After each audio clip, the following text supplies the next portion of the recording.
இப்போ பெயிண்ட் தாங்க அடிக்கிறேன். மாதம் எனக்கு ஒரு 40,000 45,000 ரூபா சம்பளம் வருங்க. வளர்ந்து சரிங்கண்ணா. அது வளர்ந்து வரும் இளைஞர்கள் பாட்டு வளர்ந்து வரும் இளைஞர்கள் பார்ட் 2.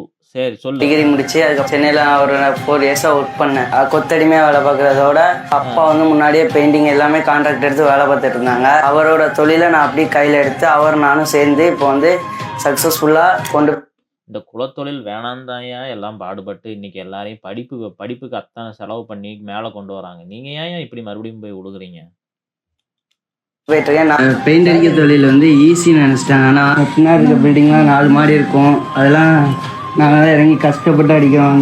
உயிருக்கு உத்தரவாதம் இல்லாமல் இறங்கி நாங்கள் தான் அடிக்கிறோம். மற்றவங்க பேசுவாங்க ஈஸி, ஆனால் அது அதில் உள்ள கஷ்டம், அந்த வழிகள்லாம் எங்களுக்கு தான் தெரியும்.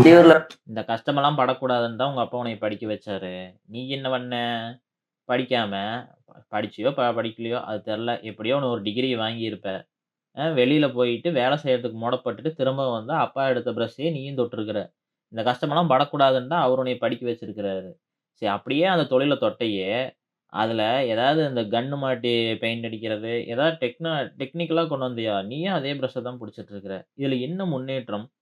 இதுக்கு ஒருத்தன் வீடியோ எடுத்து வளர்ந்து வரும் இளைஞர்கள் அப்படின்னு, ஏன்டா ஒருத்தனை இப்படி கீழே கொண்டு போகிறீங்க? இதை பார்த்துட்டு இன்னும் 10 பேர் நானும் இதே தொழிலையே பண்ணுறேன், எங்கள் அப்பாவோட தொழிலையே பண்ணுறேன் அப்படிம்பானுங்க. வேலை பார்த்தாலும் சொந்த ஊரில் வேலை பார்க்குற மாதிரி வெளியூரில் இருக்காது. சொரண்டையில் பெயிண்டிங்னா ஒரே ஞாபகம் வருது, இவங்க மட்டும்தான். இந்த ஆளை வதச்சா சரியாக போயிடும். அம்மா வீட்டிலேயே பெயிண்ட் அடிக்க களத்தில் இறங்கிட்டாங்க.